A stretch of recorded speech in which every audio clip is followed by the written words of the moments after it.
وَإِذْ غَدَوْتَ مِنْ أَهْلِكَ تُبَوِّئُ الْمُؤْمِنِينَ مَقَاعِدَ لِلْقِتَالِ وَاللَّهُ سَمِيعٌ عَلِيمٌ۔ اے پیغمبر، مسلمانوں کے سامنے اس موقع کا ذکر کرو جب تم صبح سویرے اپنے گھر سے نکلے تھے اور احد کے میدان میں مسلمانوں کو جنگ کے لیے جا بجا مامور کر رہے تھے۔ اللہ ساری باتیں سنتا ہے اور وہ نہایت باخبر ہے۔ اے پیغمبر، یہاں سے چوتھا خطبہ شروع ہوتا ہے۔ یہ جنگ احد کے بعد نازل ہوا ہے اور اس میں جنگ احد پر تبصرہ کیا گیا ہے۔ اوپر کے خطبے کو ختم کرتے ہوئے آخر میں ارشاد ہوا تھا کہ ان کی کوئی تدبیر تمہارے خلاف کارگر نہیں ہو سکتی بشرطے کہ تم صبر سے کام لو اور اللہ سے ڈر کر کام کرتے رہو۔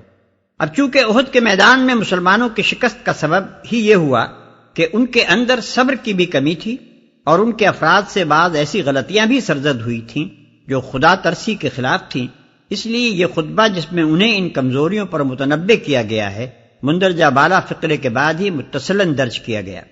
اس خطبے کا انداز بیان یہ ہے کہ جنگ احد کے سلسلے میں جتنے اہم واقعات پیش آئے تھے ان میں سے ایک ایک کو لے کر اس پر چند جچے تلے فقروں میں نہایت سبق آموز تبصرہ کیا گیا ہے۔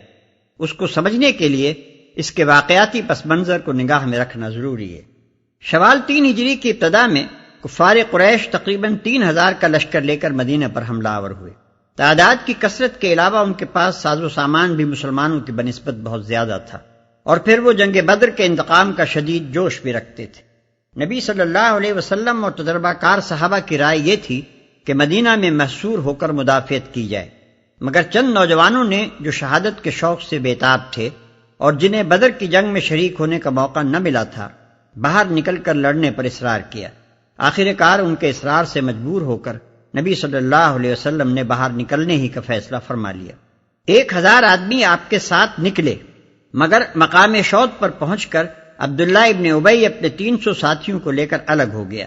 عین وقت پر اس کی اس حرکت سے مسلمانوں کے لشکر میں اچھا خاصا اضطراب پھیل گیا، حتیٰ کہ بنو سلمہ اور بنو حارثہ کے لوگ تو ایسے دل شکستہ ہوئے کہ انہوں نے بھی پلٹ جانے کا ارادہ کر لیا تھا، مگر پھر اولو العزم صحابہ کی کوششوں سے یہ اضطراب رفع ہو گیا۔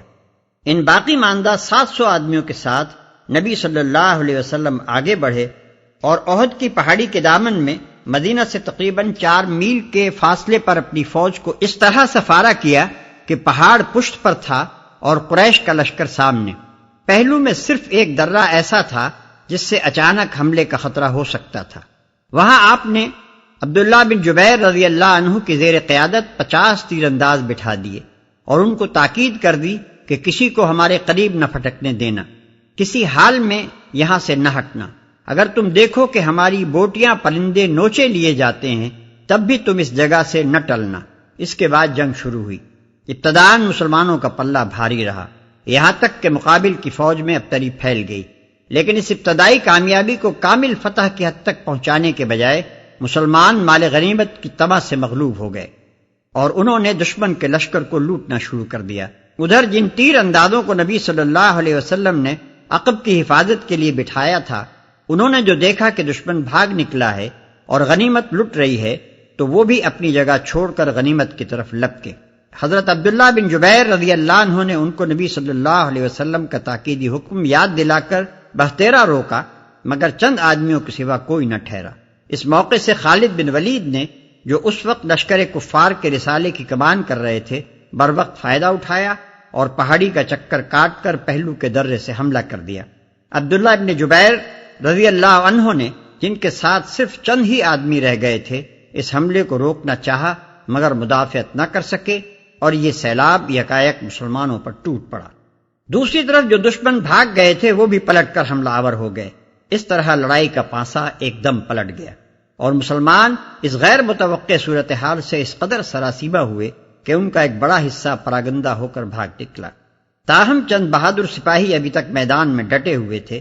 اتنے میں کہیں سے یہ افواہ اڑ گئی کہ نبی صلی اللہ علیہ وسلم شہید ہو گئے۔ اس خبر نے صحابہ کے رہے سہے ہوش و حواس بھی گم کر دیے اور باقی ماندہ لوگ بھی ہمت ہار کر بیٹھ گئے۔ اس وقت نبی صلی اللہ علیہ وسلم کے گرد و پیش صرف 10-12 جانثار رہ گئے تھے اور آپ صلی اللہ علیہ وسلم خود زخمی ہو چکے تھے۔ شکست کی تکمیل میں کوئی کسر باقی نہ رہی تھی، لیکن عین وقت پر صحابہ کو معلوم ہو گیا کہ حضرت صلی اللہ علیہ وسلم زندہ ہیں، چنانچہ وہ ہر طرف سے سمٹ کر پھر آپ کے گرد جمع ہو گئے اور آپ کو بسلامت پہاڑی کی طرف لے گئے۔ اس موقع پر یہ ایک معمہ ہے جو حل نہیں ہو سکا کہ وہ کیا چیز تھی جس نے کفار مکہ کو خود بخود واپس پھیر دیا۔ مسلمان اس قدر پراگندہ ہو چکے تھے کہ ان کا پھر مجتمع ہو کر باقاعدہ جنگ کرنا مشکل تھا۔ اگر کفار اپنی فتح کو کمال تک پہنچانے پر اصرار کرتے تو ان کی کامیابی بعید نہ تھی، مگر نہ معلوم کس طرح وہ آپ ہی آپ میدان چھوڑ کر واپس چلے گئے۔ اذ هم الطائفتان منكم ان تفشلا والله وليهما وعلى الله فليتوكل المؤمنون۔ یاد کرو جب تم میں سے دو گروہ بزدلی دکھانے پر آمادہ ہو گئے تھے، حالانکہ اللہ ان کی مدد پر موجود تھا اور مومنوں کو اللہ ہی پر بھروسہ رکھنا چاہیے۔ دو گروہ بزدلی دکھانے پر آمادہ ہو گئے تھے، یہ اشارہ ہے بنو سلمہ اور بنو حارثہ کی طرف، جن کی ہمتیں عبداللہ بن ابی اور اس کے ساتھیوں کی واپسی کے بعد پست ہو گئی تھیں۔ وَلَقَدْ نَصَرَكُمُ اللَّهُ بِبَدْرٍ وَأَنْتُمْ أَذِلَّةٌ فَاتَّقُوا اللَّهَ لَعَلَّكُمْ تَشْكُرُونَ۔ آخر اس سے پہلے جنگ بدر میں اللہ تمہاری مدد کر چکا تھا، حالانکہ اس وقت تم بہت کمزور تھے، لہذا تم کو چاہیے کہ اللہ کی ناشکری سے بچو۔ امید ہے کہ اب تم شکر گزار بنو گے۔ اذ تقول للمؤمنین ألن يكفيكم أن يمدكم ربكم ب3,000 من الملائكة منزلین۔ یاد کرو جب تم مومنوں سے کہہ رہے تھے کیا تمہارے لیے یہ بات کافی نہیں کہ اللہ 3,000 فرشتے اتار کر تمہاری مدد کرے؟ مسلمانوں نے جب دیکھا کہ ایک طرف دشمن 3,000 ہیں اور ہمارے 1,000 میں سے بھی 300 الگ ہو گئے ہیں تو ان کے دل ٹوٹنے لگے۔ اس وقت نبی صلی اللہ علیہ وسلم نے ان سے یہ الفاظ کہے تھے، بَلَىٰ إِن تَصْبِرُوا وَتَتَّقُوا وَيَأْتُوكُم مِّن فَوْرِهِمْ هَٰذَا يُمْدِدْكُمْ رَبُّكُم ب5,000 من الْمَلَائِكَةِ مُسَوِّمِينَ۔ بے شک اگر تم صبر کرو اور خدا سے ڈرتے ہوئے کام کرو تو جس آن دشمن تمہارے اوپر چڑھ کر آئیں گے اسی آن تمہارا رب 3,000 نہیں 5,000 صاحب نشان فرشتوں سے تمہاری مدد کرے گا۔ وَمَا جَعَلَهُ اللَّهُ إِلَّا بُشْرَىٰ لَكُمْ وَلِتَطْمَئِنَّ قُلُوبُكُم بِهِ وَمَا النَّصْرُ إِلَّا مِنْ عِندِ اللَّهِ الْعَزِيزِ الْحَكِيمِ۔ یہ بات اللہ نے تمہیں اس لیے بتا دی ہے کہ تم خوش ہو جاؤ اور تمہارے دل مطمئن ہو جائیں۔ فتح و نصرت جو کچھ بھی ہے اللہ کی طرف سے ہے جو بڑی قوت والا اور دانا و بینا ہے۔ لِيَقْطَعَ طَرَفًا مِّنَ الَّذِينَ كَفَرُوا أَوْ يَكْبِتَهُمْ فَيَنقَلِبُوا خَائِبِينَ۔ اور یہ مدد وہ تمہیں اس لیے دے گا تاکہ کفر کی راہ چلنے والوں کا ایک بازو کاٹ دے یا ان کو ایسی ذلیل شکست دے کہ وہ نامرادی کے ساتھ پسپا ہو جائیں۔ لَيْسَ لَكَ مِنَ الْأَمْرِ شَيْءٌ أَوْ يَتُوبَ عَلَيْهِمْ أَوْ يُعَذِّبَهُمْ فَإِنَّهُمْ ظَالِمُونَ۔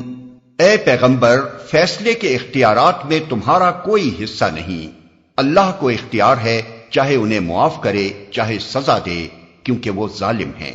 وَلِلَّهِ مَا فِي السَّمَاوَاتِ وَمَا فِي الْأَرْضِ يَغْفِرُ لِمَن يَشَاءُ وَيُعَذِّبُ مَن يَشَاءُ وَاللَّهُ غَفُورٌ رَّحِيمٌ۔